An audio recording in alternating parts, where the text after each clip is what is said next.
Le département versus frelon asiatique, c'est reparti. Le conseil départemental des Alpes-Maritimes a annoncé renforcer son action contre ce fléau.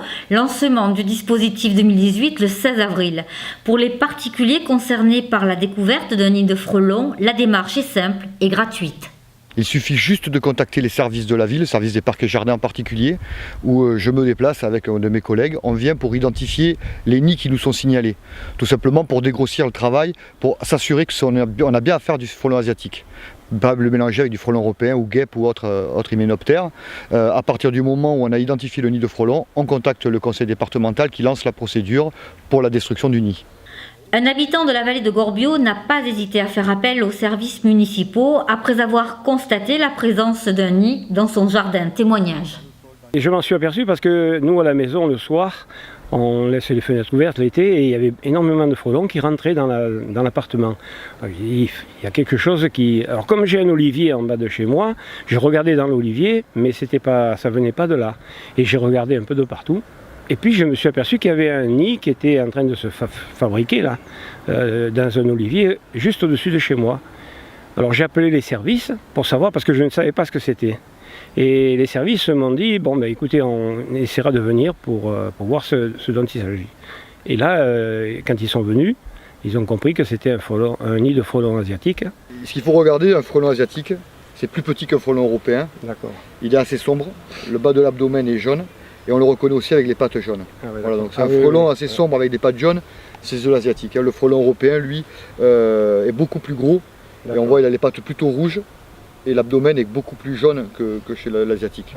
Dès que vous voyez une activité de quelques frelons autour de chez vous, il ne faut pas hésiter à essayer d'aller repérer le nid.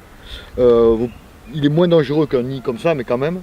Donc nous, ce qui est important, c'est de le signaler. Voilà, il y a la reine, il peut y avoir une dizaine d'individus. C'est de le signaler pour que nous, après, on les repère sur carte. Pour savoir un peu comment se répand la population de frelons.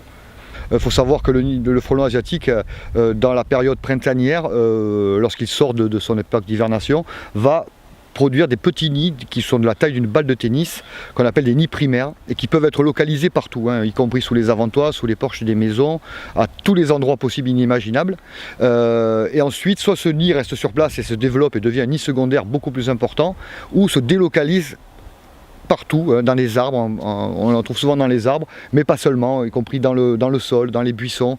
Donc à partir du mois d'avril, mai, jusqu'au mois d'octobre, novembre, décembre, même jusqu'à fin novembre on va dire, tous les nids observés sont à signaler. En dehors de ces périodes, les nids sont vides parce que les insectes meurent naturellement, le cycle est terminé, et donc les nids sont vides et ne seront jamais réutilisés d'une année sur l'autre. Une fois le nid de frelon asiatique identifié par le service des parcs et jardins, celui-ci contactera le département qui interviendra dans la semaine pour procéder à sa destruction. Surtout, n'intervenez pas vous-même et évitez toute vibration dans un rayon de 5 mètres autour du nid. N'hésitez pas à participer à la lutte contre cet insecte dangereux, à en parler autour de vous. La démarche, rappelons-le, est totalement gratuite.